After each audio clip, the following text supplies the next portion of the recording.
Si vous nous rejoignez, merci de votre fidélité. Bienvenue, mesdames et messieurs. Voici les titres de votre journal. C'était une élection cruciale pour le retour à l'ordre constitutionnel. Les Guinéens ont voté ce dimanche dans le calme et dans la sérénité. Un scrutin présidentiel marqué par l'affluence et dont le rapport sécuritaire est présenté au ministre de la Décentralisation. Et puis c'est la fin de 5 années au service de plusieurs entités du pays. Le projet d'appui à la mobilisation des ressources internes et à la formalisation des entreprises est arrivé à son terme. Le rapport d'achèvement est présenté pour l'occasion et on fera le point avec Karim Kamara.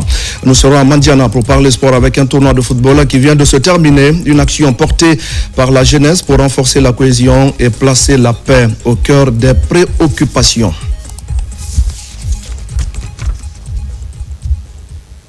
Voilà pour le sommaire. Bonsoir à tous. C'était donc un moment charnière de l'histoire politique de notre pays. Plus de 6 millions de Guinéens ont voté hier dimanche pour le scrutin présidentiel. Le poste de commandement opérationnel de sécurité intérieure a présenté dans la soirée un point complet de la situation sécuritaire.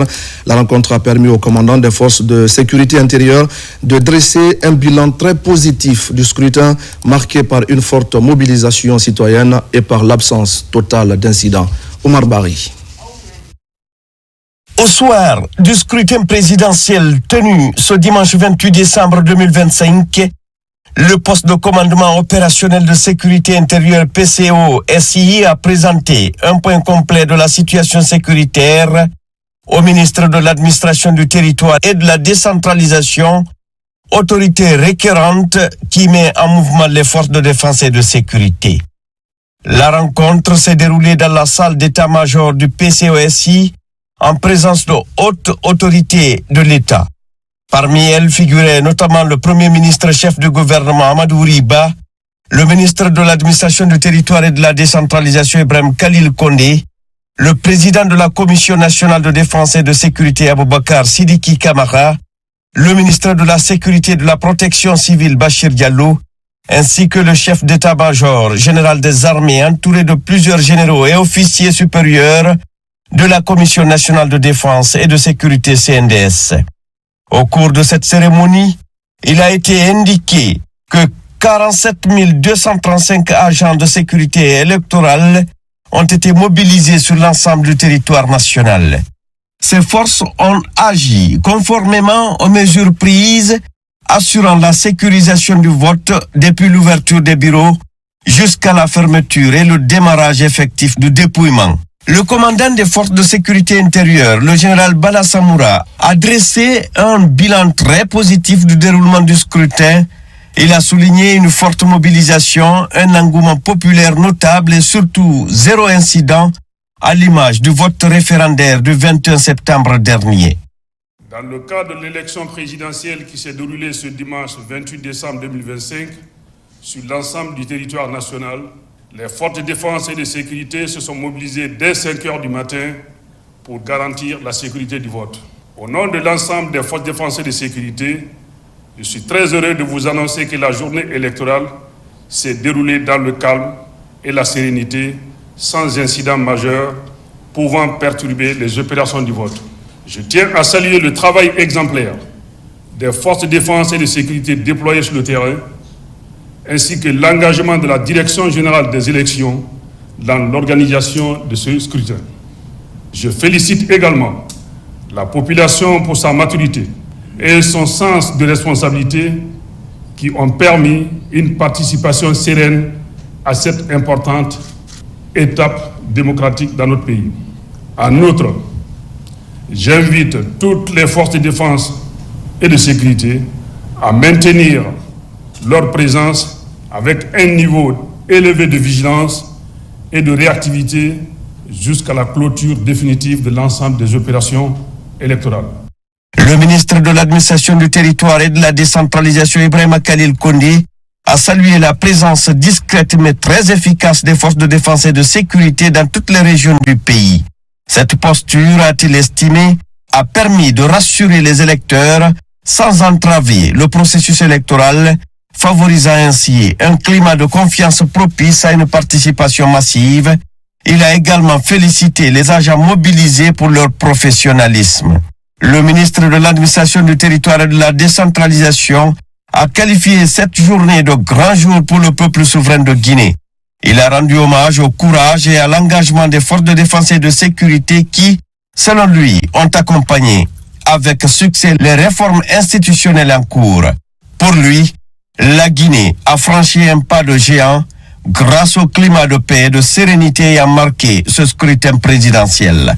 Depuis la création du multipartisme intégral dans notre pays, c'est la toute première fois aujourd'hui que la Guinée organise une élection aussi civilisée, une élection aussi apaisée, une élection dans un climat de quiétude comme pour aujourd'hui. C'est la toute première fois.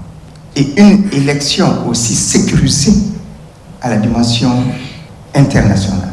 Les services de défense et de sécurité ont agi dans un professionnalisme sans précédent.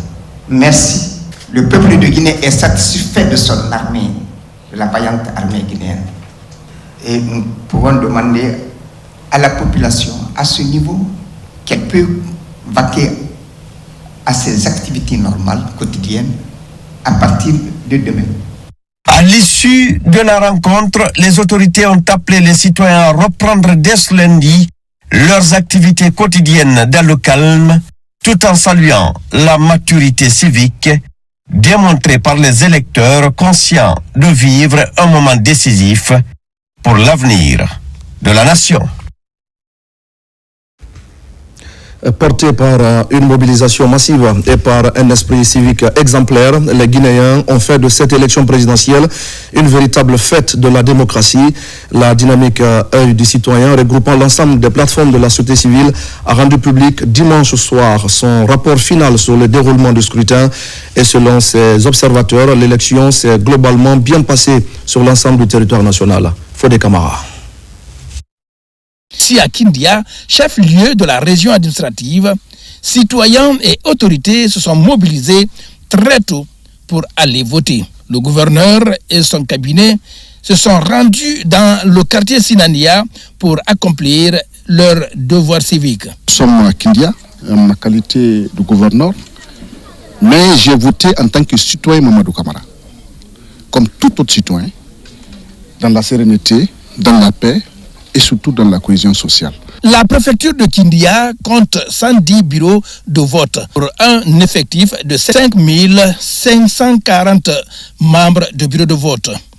La sous-préfecture de Mambia et Frigiagbe, visitées ce matin, les électeurs étaient tous mobilisés comme partout ailleurs à Kindia. La population a passé à forte dose à tous les niveaux. Les citoyens bougent de gauche à droite. D'abord, ils respectent les consignes, pas de mouvement de véhicules. Chacun rejoint sa position pour voter de façon sereine. Dans la préfecture de Koya, 124 639 électeurs inscrits sont repartis dans les deux sous-préfectures, tandis que la commune urbaine compte 350 bureaux de vote. Je suis très heureux d'être là ce matin pour accomplir mon devoir civil. Il y a de l'engouement et les gens votent dans la discipline également. Si à Sumboya, chaque élection est une fête pour choisir le meilleur candidat pour conduire les destinées de la Guinée pendant les 7 prochaines années. Forcaria avec son nouveau préfet aux urnes ce matin, avant d'entamer une intense visite de supervision dans les sous-préfectures relevant de sa juridiction, colonel Mamadou Lamarana Diallo a fait ses devoirs civiques en compagnie des agents de forces de défense et de sécurité. En ce qui concerne ces votes, vous-même vous constatez sur le terrain, les gens sont sortis depuis 7h30. Les gens sont sur pied pour venir voter librement. Personne n'a été obligé de venir. Les gens sont venus librement. Même moi, je viens de voter. J'ai voté au niveau du marché central de Madina, le quartier de Madina. À l'instant même, d'ici 13h, 14h, les 80% auront voté.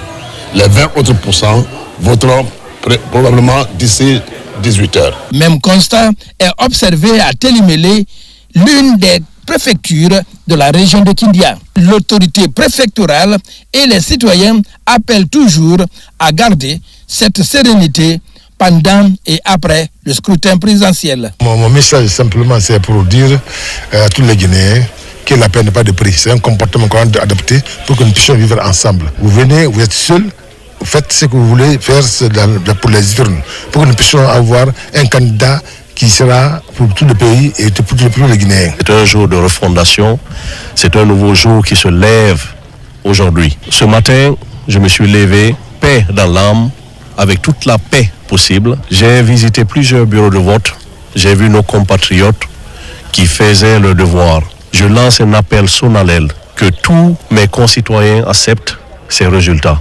La région de Kindia a voté dans l'ensemble des préfectures qui la composent dans une parfaite discipline et dans la quiétude sociale. Vous l'avez donc compris, c'était le tour d'horizon en Basse-Guinée avec Yaya Silla qui nous parlait donc du vote dans la région de Kindia, un vote qui s'est déroulé dans le calme et la sérénité.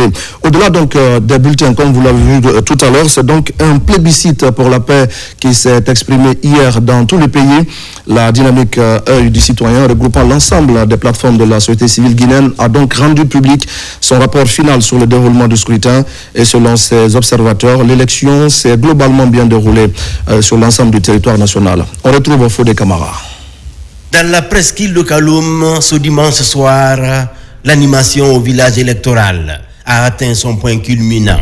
Une haute intensité des activités de la société civile pour cerner tous les paramètres du scrutin de ce dimanche 28 décembre.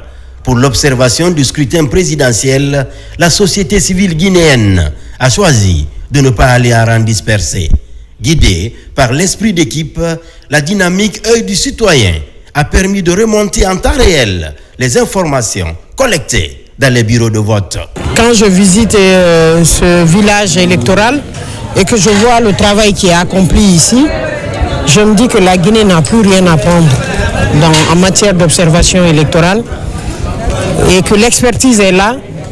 Mais au-delà de l'expertise, c'est cette synergie d'action entre les plateformes de la société civile qui est très remarquable pour nous.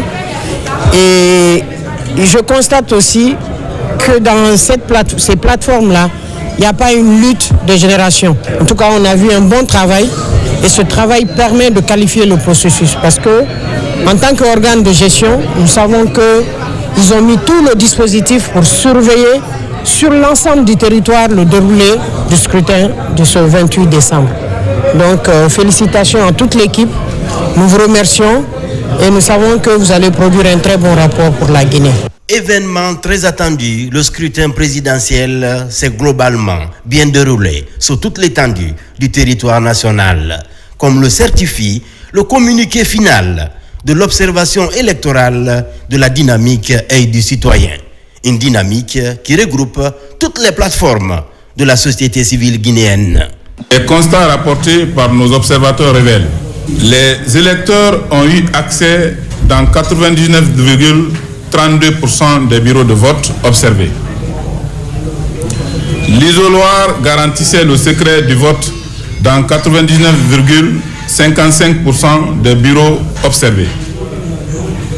Les personnes en situation de handicap n'ont pas rencontré des difficultés dans 77,50% des bureaux visités.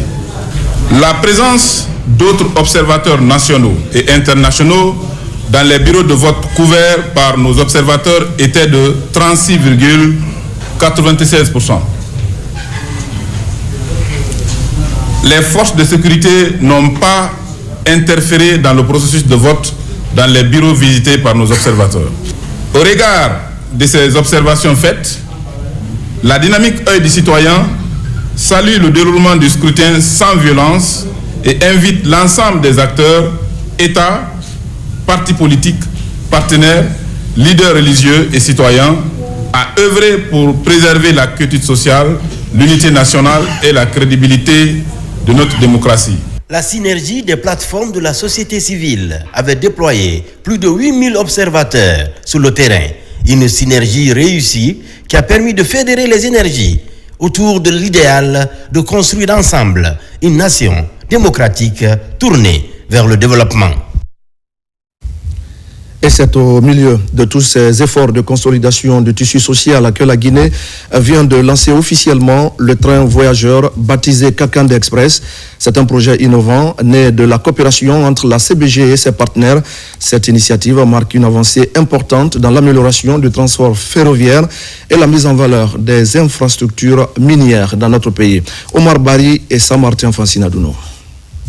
La Guinée franchit une étape majeure dans le renforcement de son système de transport ferroviaire avec la remise officielle en service du train voyageur baptisé Kakande Express. Cette infrastructure moderne, réalisée grâce à un investissement estimé à 2 millions de dollars américains, s'inscrit dans le cadre du contrat d'opération multi-utilisateurs dont le mécanisme est structuré par l'ANAIM en collaboration avec la compagnie des bauxites de Guinée, Rusal, Nimba Mining Company et TBA. Cette initiative s'inscrit pleinement dans le programme Simandou 2040, notamment dans son 3e pilier consacré aux infrastructures, au transport et aux technologies, et marque un tournant décisif dans la valorisation des corridors ferroviaires, à la fois industriels et civils. Ce train voyageur est un symbole concret de la vision du chef de l'État, celle d'une Guinée où les ressources minières sont un véritable levier de transformation et de connectivité pour tous. L'ANAIM est le gardien institutionnel des infrastructures minières stratégiques du pays. Notre rôle est de garantir l'équilibre entre l'exploitation de nos richesses minières et l'amélioration des conditions de vie de nos concitoyens. Ce projet est la parfaite illustration d'un partenariat public-privé réussi. Nous saluons une fois de plus l'initiative citoyenne de la CBG pour l'acquisition de ce train qui dépasse le simple cadre minier pour s'inscrire dans le développement social de la région. La cérémonie officielle de remise en service qui a réuni des responsables gouvernementaux, des partenaires techniques et financiers, des autorités administratives et locales, ainsi que des acteurs majeurs du secteur minier, a mis en lumière une ambition claire: faire du rail un véritable levier de développement économique, social et inclusif.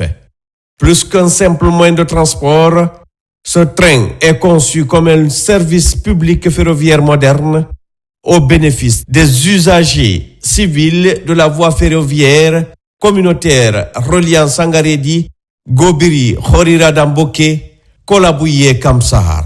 Cet événement marque une étape décisive dans le renforcement du transport ferroviaire. Au-delà des infrastructures, ce train, c'est un outil de transformation sociale, économique.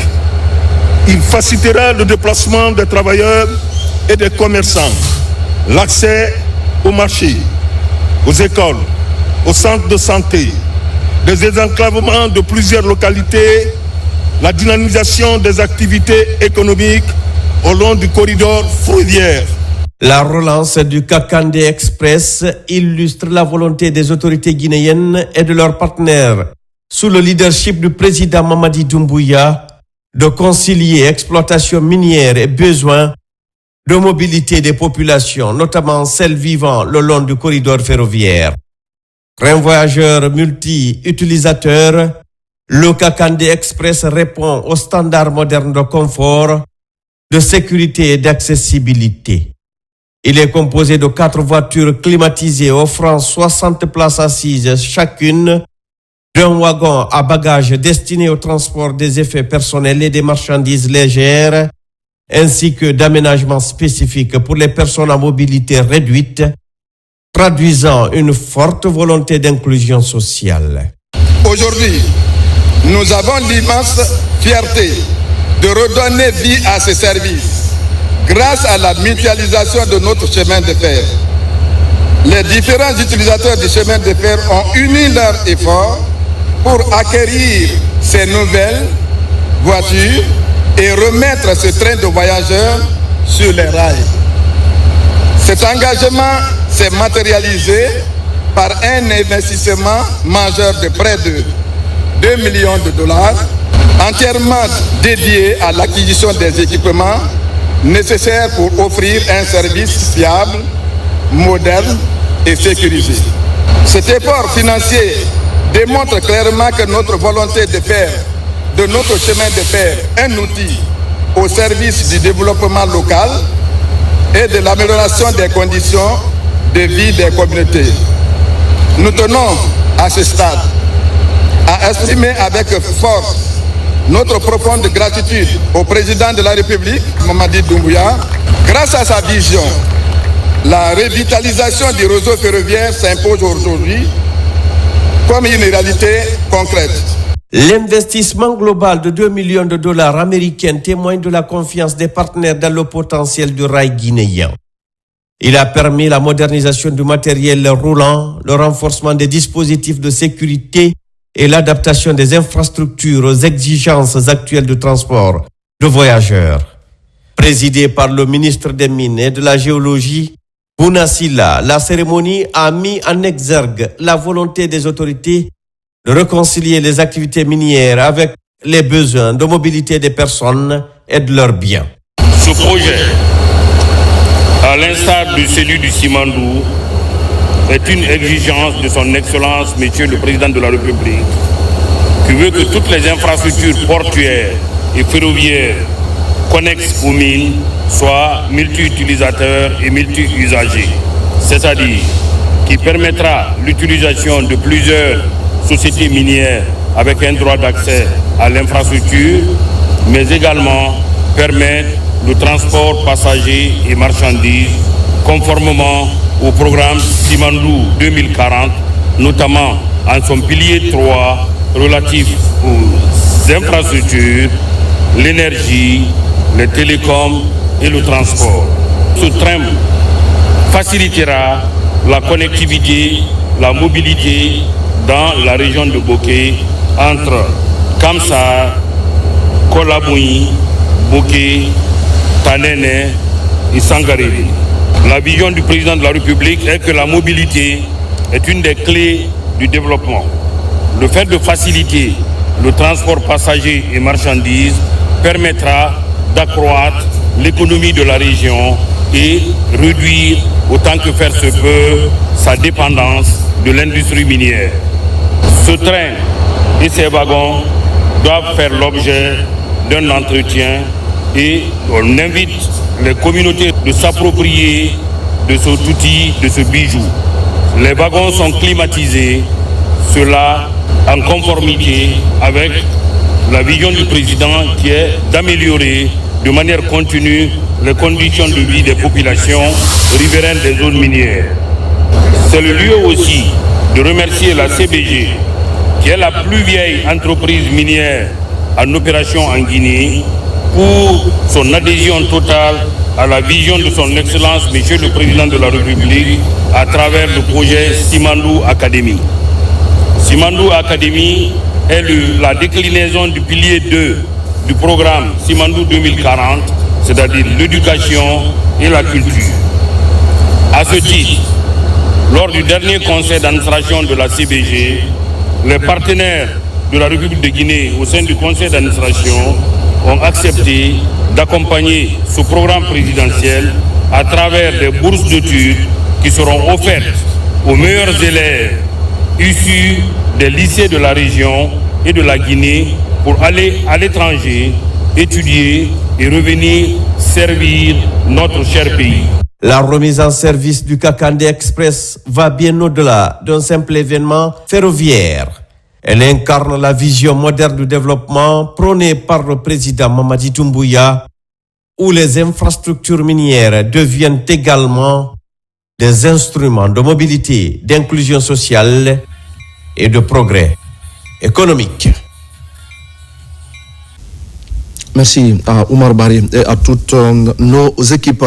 Et c'est dans ce contexte justement que la société Nimba Mining Company signe son retour sur le terrain à Tingilita dans la sous-préfecture de Sangaredi. Les opérations ont officiellement repris En plus de l'exploitation minière, l'entreprise annonce la construction d'une raffinerie d'alumine, un investissement stratégique qui pourrait dynamiser l'économie nationale et offrir de nouvelles perspectives d'emploi pour la jeunesse. C'est un reportage de Younoussa Tawel Kamara. Nous sommes sur le site minier de Tingilinta, dans la sous-préfecture de Sangaredi. C'est ici que l'entreprise minière Nimba Mining Company mène ses opérations d'extraction de la bauxite. Ce jour, en plus des travailleurs mobilisés sur le terrain, les machines sont également en branle pour la relance des opérations. C'est un grand honneur et une grande joie d'être ici pour célébrer le redémarrage des opérations minières de notre mine de Tinguelita. C'était la feuille de route du gouvernement que Nimba Mining avait reçue. Il fallait tout démarrer avant la fin de l'année 2025. Nous l'avons fait, vous l'avez fait.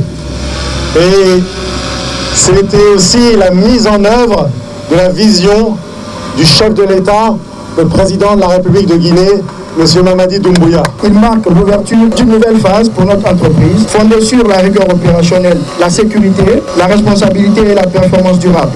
Nimba s'inscrit pleinement dans une dynamique de contribution au développement économique et social de la Guinée. Sur ce site minier de Nimba Mining Company, il est prévu très prochainement la construction d'une raffinerie d'alumine avec une capacité de production de 10 millions de tonnes.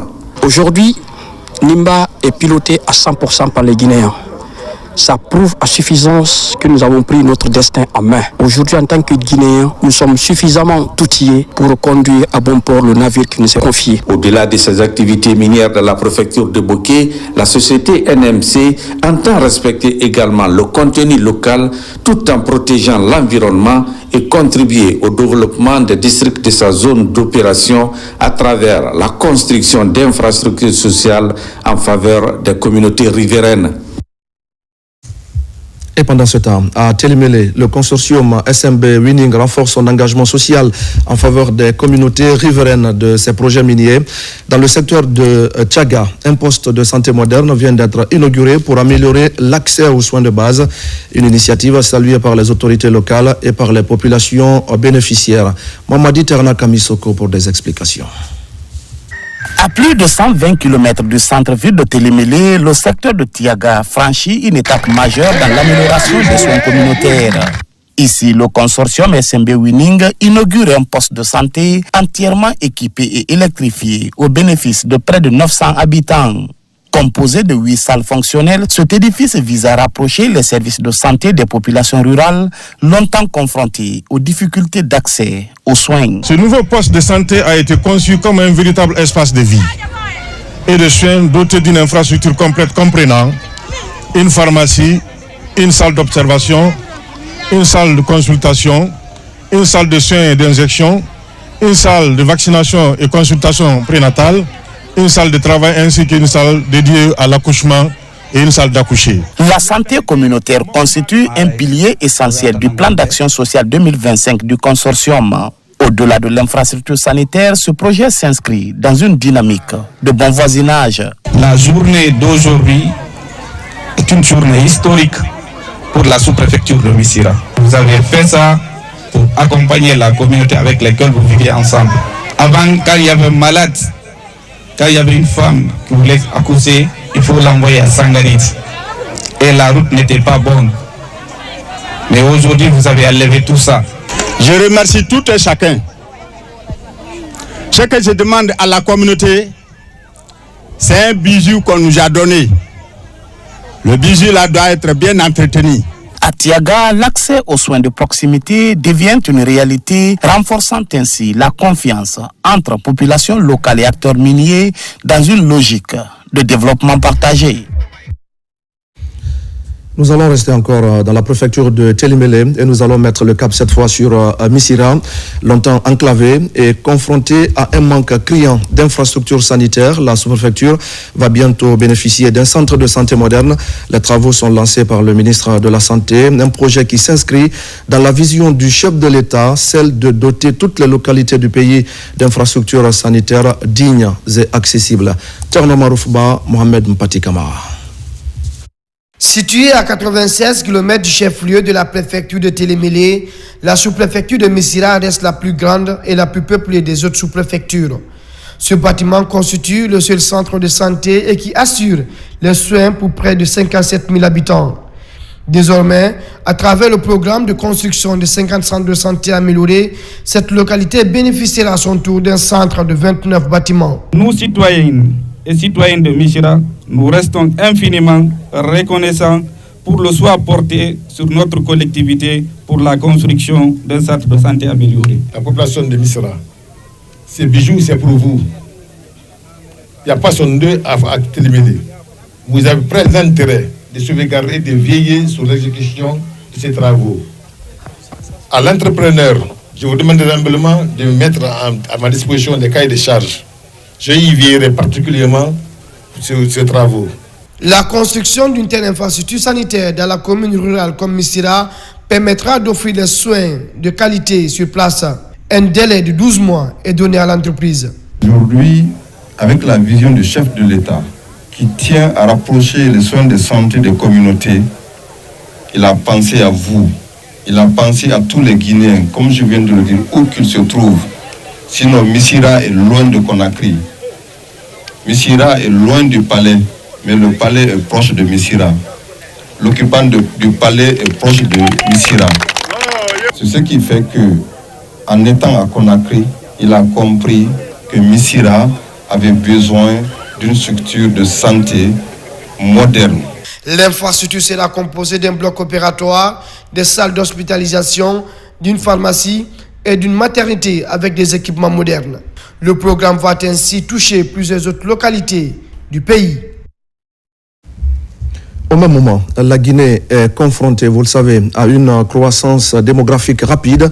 C'est un défi, mais c'est surtout une opportunité majeure pour le développement de notre pays. Alors, comment transformer cette population jeune en véritable moteur de croissance durable, notamment dans le cadre de la vision Simandou 2040?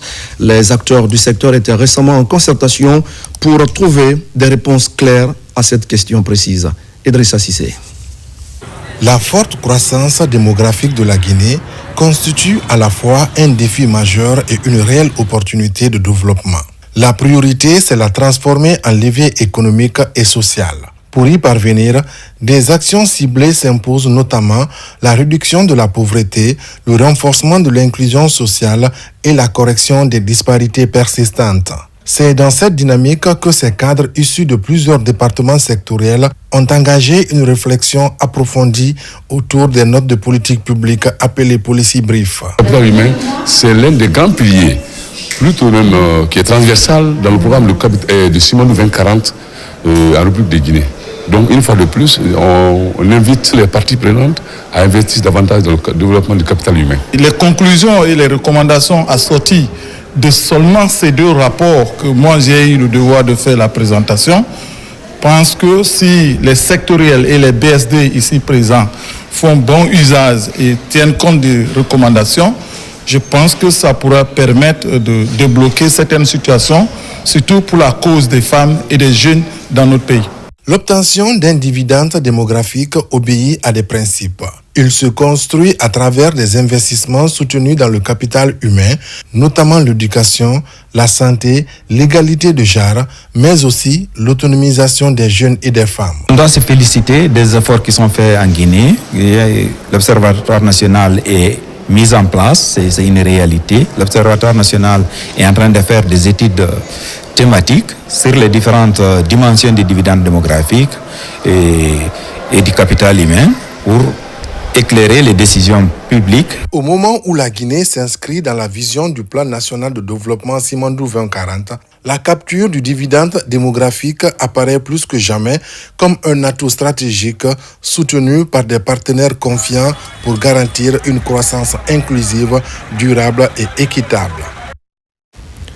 Dans le reste de l'actualité, la Guinée accélère sa transition numérique dans l'enseignement supérieur. Le projet UnivoConnect a été officiellement lancé, porté par l'Agence nationale du service universel des télécommunications et du numérique. L'objectif est d'améliorer la qualité de l'enseignement et de la recherche en connectant les universités guinéennes à des infrastructures numériques modernes et fiables. Marie-Angélique Bangoura, Abakar Sidiki Souma. Maître d'ouvrage du projet, l'Agence nationale du service universel des télécommunications et du numérique en soutane pilote cette réforme numérique majeure visant à connecter 17 universités et institutions d'enseignement supérieur au bénéfice de plus de 80 000 étudiants à travers le pays. C'est un projet qui est structuré en deux composantes. Vous avez la première composante qui est ici l'interconnexion entre les différentes universités et les instituts d'enseignement supérieur. Donc cette première composante facilite l'échange de données entre ces différentes institutions sans nécessairement passer par la connexion Internet qu'on appelle l'interco, qui est justement ici cette bibliothèque au contenu indéfini et qui représente également une dorsale de compétences numériques. Ce sont plus de 200 commutateurs de Switch, plus de 500 bornes Wi-Fi Access Point des dernières générations qui ont été installées pour garantir la connexion partout, tant en intérieur qu'en extérieur. Mis en œuvre avec l'appui technique de Skynet, le projet affiche déjà 85% de taux d'exécution dans le déploiement de la fibre optique, intégrant des solutions innovantes, notamment basées sur l'intelligence artificielle pour garantir performance et résilience. Les capacités prévues répondent à la taille et aux besoins de chaque campus et atteignent pour plusieurs grandes universités les débits les plus élevés, jamais alloués à des institutions publiques éducatives dans notre pays. Au total, c'est plus de 2 gigabits de bande passante qui seront déployés à l'échelle nationale pour soutenir l'apprentissage, la recherche et l'innovation. À ce jour, 13 universités sont raccordées, dont 9 sites pleinement connectés. La finalisation complète du projet est prévue pour le deuxième trimestre 2026. En appui à cette dynamique, l'Ansouten a procédé lors de ce lancement du projet Univ Connect à un tirage au sort offrant des ordinateurs et des tablettes aux étudiants pour encourager l'appropriation du numérique dans leur apprentissage. Et voilà qui nous amène à parler de cette innovation majeure dans la formation professionnelle. Le ministère de l'Enseignement technique vient, je le disais au sommaire, de recevoir une unité mobile de formation. C'est une véritable salle de classe sur roue équipée d'ateliers pratiques. L'unité permettra de former davantage de jeunes, y compris dans les zones les plus reculées du pays. Une initiative inédite que nous allons découvrir ensemble dans ce reportage de Tierno Ousmane Diallo. C'est une innovation dans le développement de la formation professionnelle en Guinée.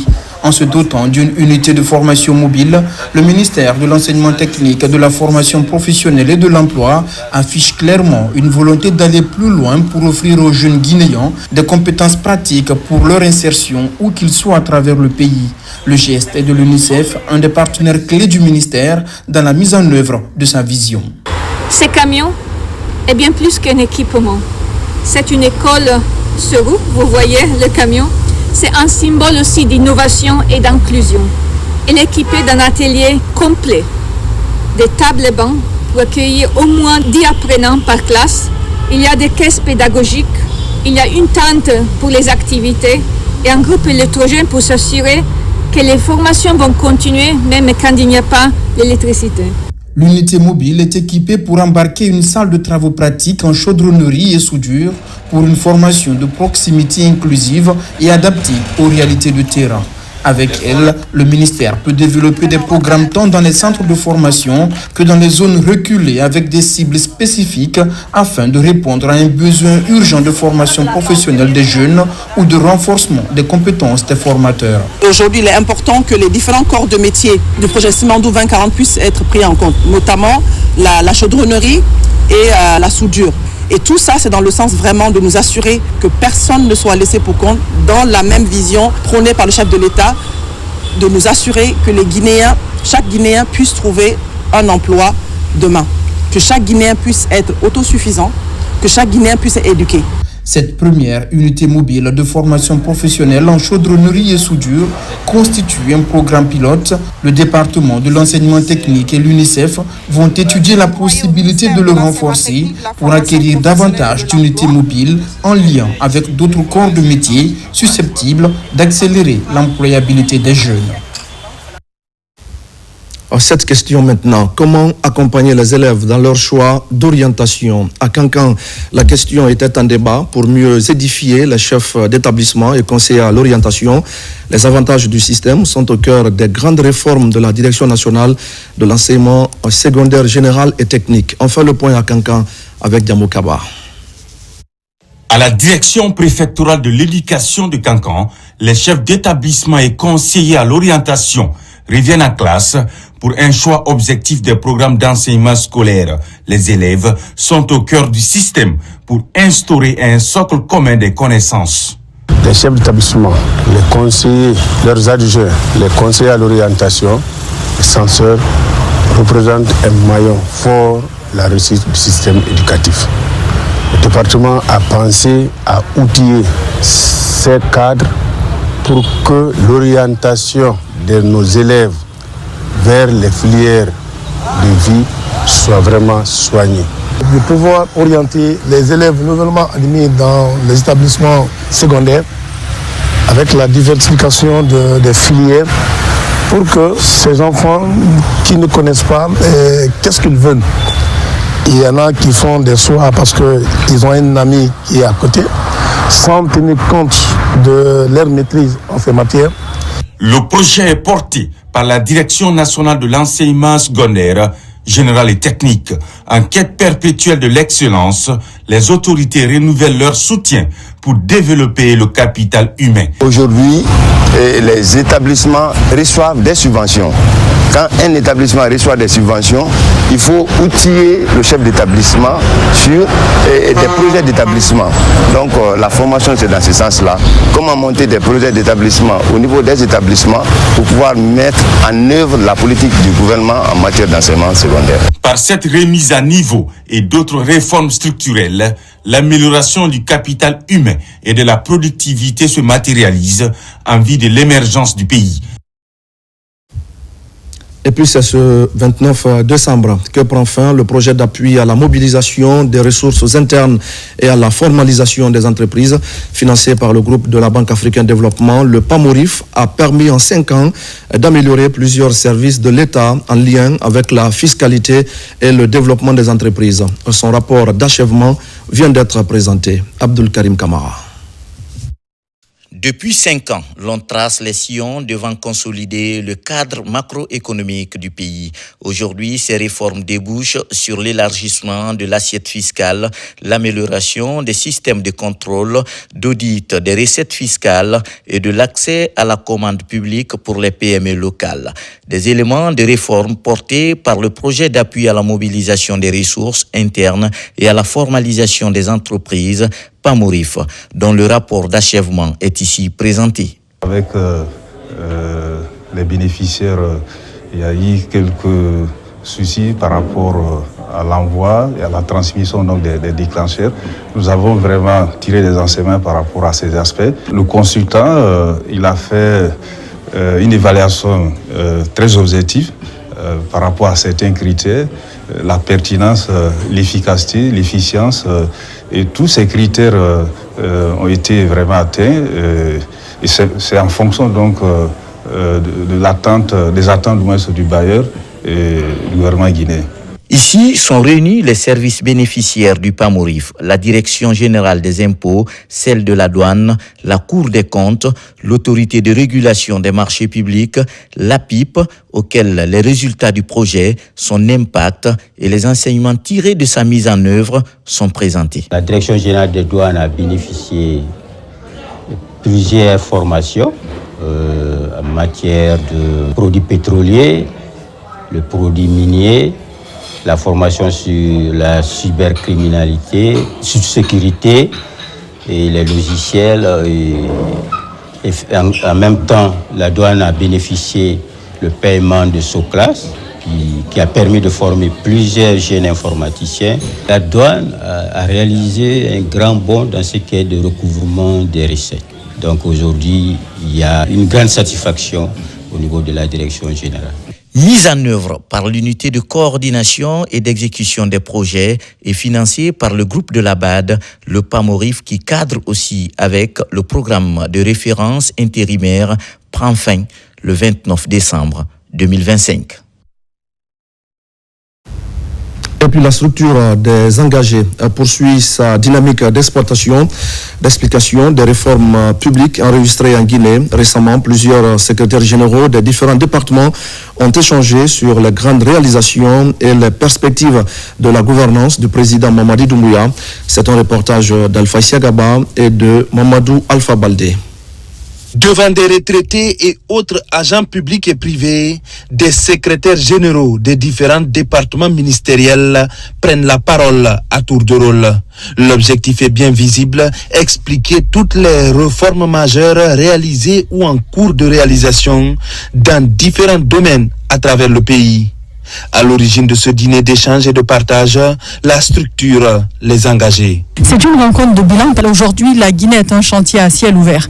Partout, les immeubles pilules, partout, nous avons du béton et du bitume sur les routes. Partout, nous pouvons voir de nos yeux les réalisations qui ont été faites, les infrastructures qui ont été construites, les problèmes qui ont été débloqués, les politiques publiques qui ont apporté une solution aux différentes difficultés que vivaient les Guinéens. À ce dîner, les impacts positifs dans le secteur minier sont évoqués. La société minière Nimba Mining est prise en exemple. Personne ne pouvait imaginer qu'on allait pouvoir retirer la concession de GAC et au lendemain créer une société minière 100% guinéenne.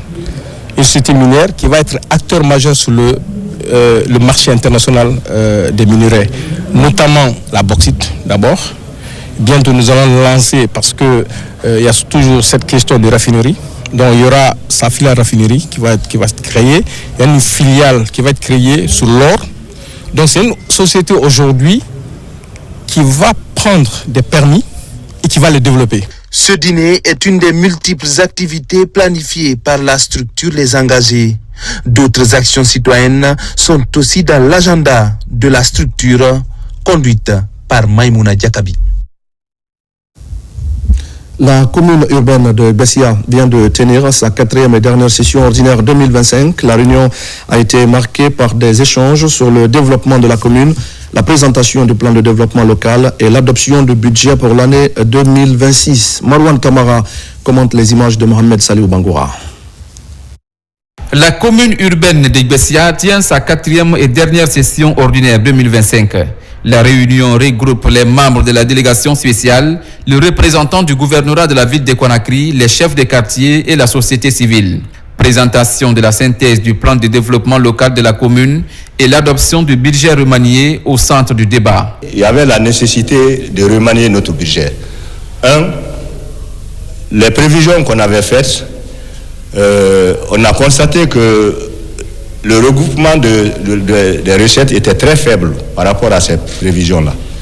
Deuxièmement, l'État, pour l'année 2025, a mis à notre disposition des fonds d'assainissement qui nous permettent de réaliser des activités d'assainissement dans notre commune afin de la rendre propre. Cette 4e session communale a permis de poser des bases d'un avenir prospère pour la commune de Bessia. Avec un budget adopté et un plan de développement local clair, les priorités de la commune pour l'année 2025 sont désormais définies.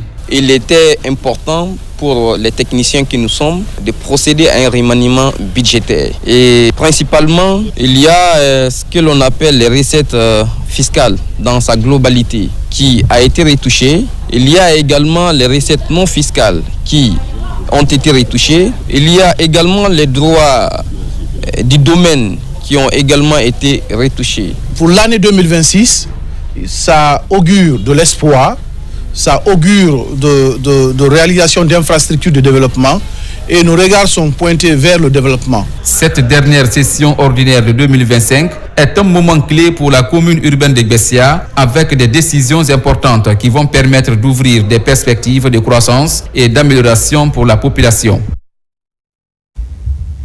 À Kaloum aussi, les conseillers communaux étaient réunis en session extraordinaire. À l'issue des travaux, le budget primitif exercice 2026 a été adopté à l'unanimité. Un budget qui servira de socle au financement des projets prioritaires identifiés par la commune pour l'année à venir. Compte rendu, Sekou Souma. Autour de cette table, les conseillers communaux, les cartes de services concentrés et déconcentrés de la commune de Kaloum Ils se réunissent pour présenter et adopter le projet du budget primitif exercice 2026. Pour l'année prochaine, le budget primitif est estimé à hauteur de 75 milliards de nos francs. Et ce qui est sûr, il faut compter sur ce qui est sous la main. On ne dit pas qu'on ne compte pas sur l'appui, on nous compte sur ce que nous pouvons faire pour la commune de Kaloum.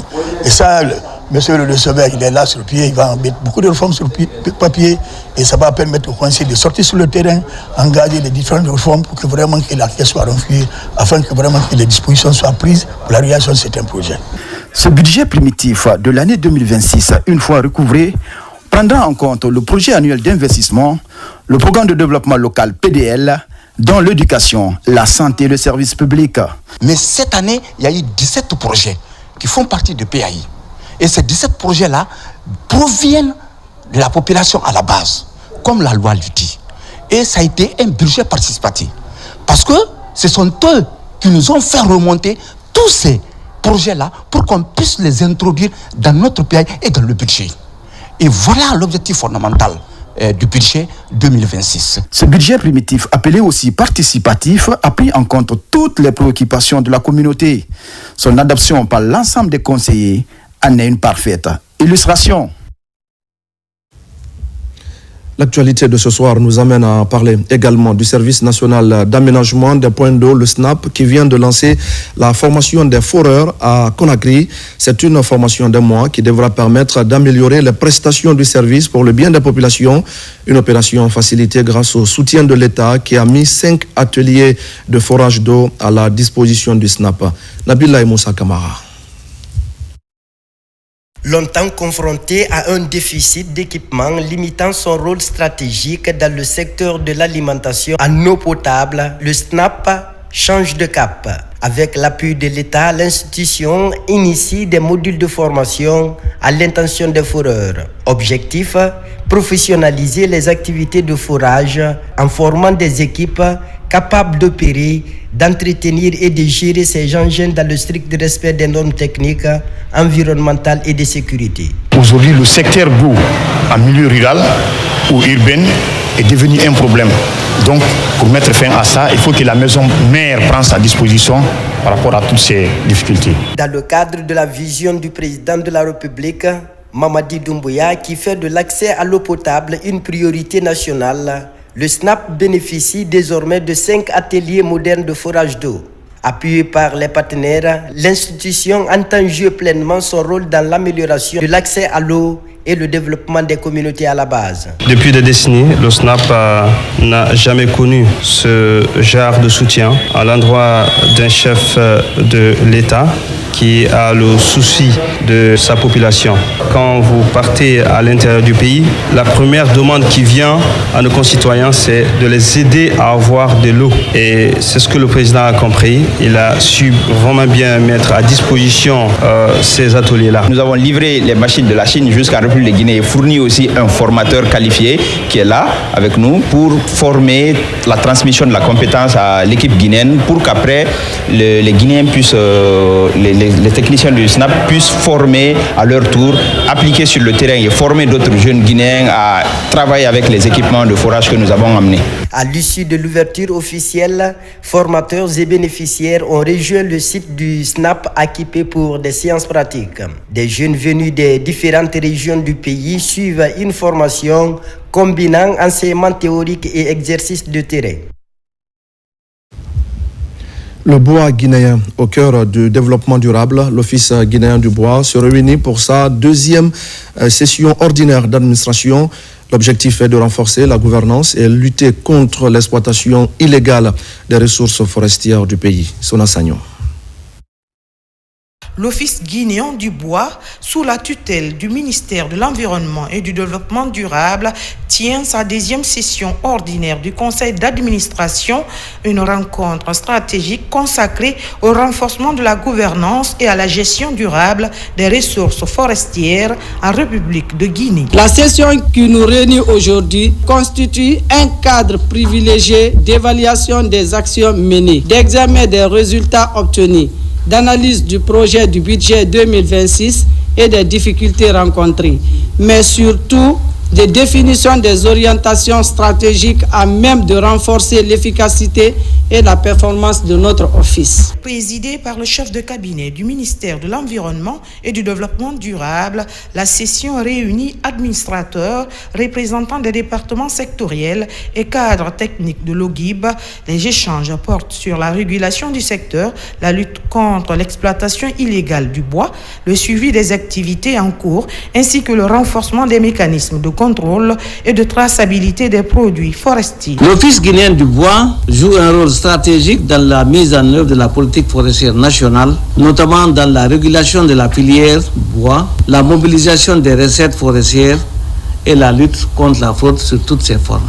Madame la ministre attend de cette session des échanges constructifs et des décisions concrètes visant à améliorer durablement les performances de l'OGIB. La direction générale de l'OGIB a présenté son rapport d'activité, un document qui met en lumière les principales réalisations, notamment les opérations de contrôle forestier, les initiatives de reboisement pour améliorer la mobilisation des recettes du secteur bois.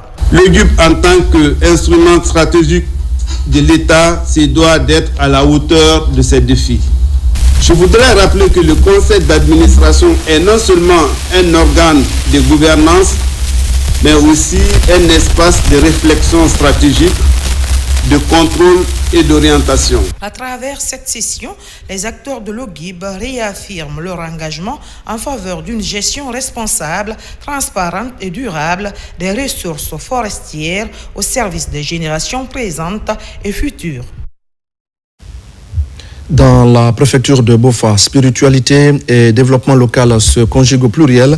Les sages, en collaboration avec les travailleurs de la société AGB2A GIC, ont organisé une grande cérémonie de lecture du Saint-Coran et ils ont imploré la grâce divine pour la consolidation de la paix en Guinée et remercié Dieu pour la reprise des activités de la société. Bakari Bamba Kondé.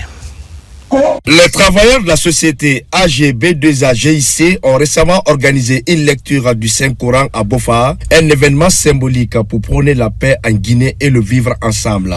Cette initiative visait également à remercier Dieu pour la reprise de leurs activités après plusieurs mois d'arrêt, marquant ainsi un nouveau départ pour l'entreprise et la communauté locale. Cette cérémonie a été pour nous un moment empreint de stabilité, empreint d'espoir, empreint de beaucoup d'autres engagements que vraiment nous prenons aujourd'hui vis-à-vis de l'Éternel et nous le prions qu'il continue à nous assister comme ça dans ce sens pour la stabilité de notre société, la stabilité de tout le pays. Les organisateurs ont insisté sur l'importance de l'unité et de la compréhension mutuelle. Les dirigeants de l'entreprise ont exprimé leur gratitude envers les employés pour leur patience et leur engagement. Nous n'avons que la République de Guinée. Donc tout ce qui concourt à maintenir ces pays-là dans la stabilité, dans la paix, nous ne pouvons que travailler là-dessus. Et nous avons la grande chance d'avoir pris les bonnes décisions. La lecture du Saint-Coran organisée par les travailleurs d'AGB2A GIC à Bofa a été un moment fort de prière et de solidarité. En célébrant la reprise de leurs activités, ils réaffirment leur engagement pour un avenir pacifique et prospère en Guinée. On va parler maintenant, mesdames et messieurs, de la première édition de Kania Awards. L'événement se veut une saine émulation entre les projets et programmes innovants des jeunes de Kindia. Au départ, plusieurs projets ont été présentés à cette édition et c'est la structure Kania Communication qui pilote l'événement. Les détails avec Falilou Diallo. Kania Awards, le concept est nouveau. Il est porté par un groupe de jeunes décidés à faire renaître la grandeur de cette cité sportive et culturelle.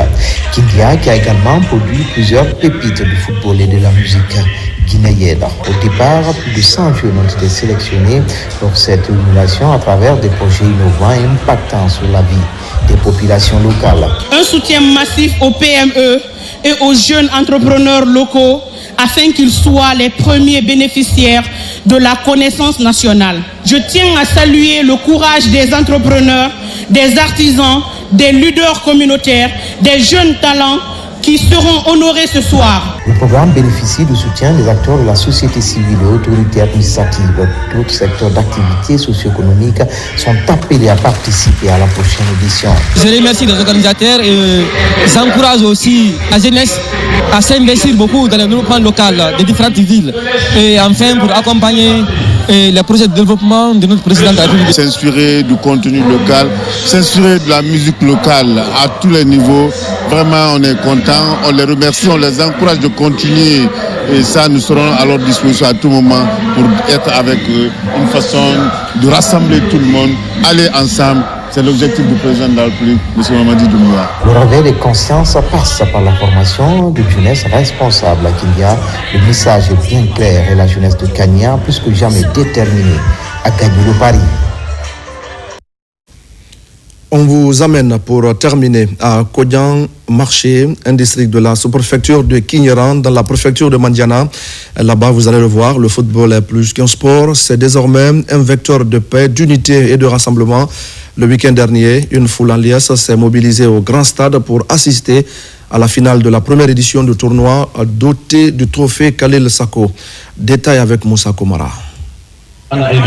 Organisée pour promouvoir la cohésion sociale et l'encadrement de la jeunesse, cette compétition a réuni pendant un mois 8 équipes issues des différents districts et secteurs de la sous-préfecture de Kinyeran. Pour cette grande finale, l'équipe de FC Manding Diakité en rouge est opposée à celle de Bakari Diakité.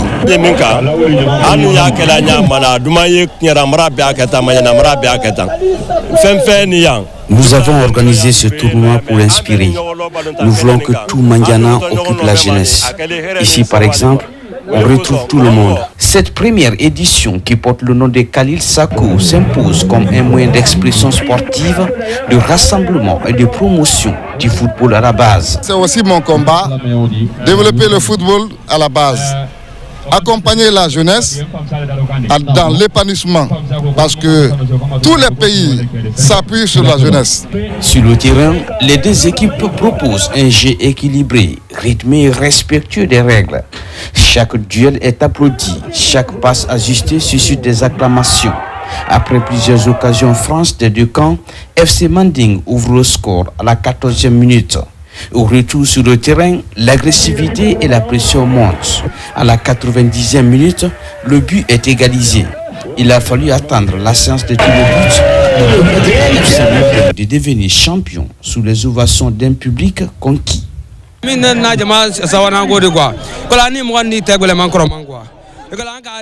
Mes coéquipiers et moi sommes contents, très contents. Cette équipe est difficile à manœuvrer. Chaque fois qu'on se rencontre, on s'attend à un match difficile. Les battre à une finale palpitante comme cela est une joie pour nous. Dans ce district Kodian Marché, le football est un puissant levier de mobilisation et d'espoir pour la jeunesse.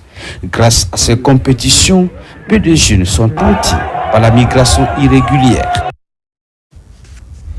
Voilà, mesdames et messieurs, c'est la fin de ce journal. Merci à vous de l'avoir suivi, notamment ce soir dans les préfectures de Kindia, Mamou, Kankan et Zérékoré. Et je vous retrouve très vite pour d'autres actualités de la Guinée, notre paradis, terre de richesse et d'innovation. Bonsoir à tous.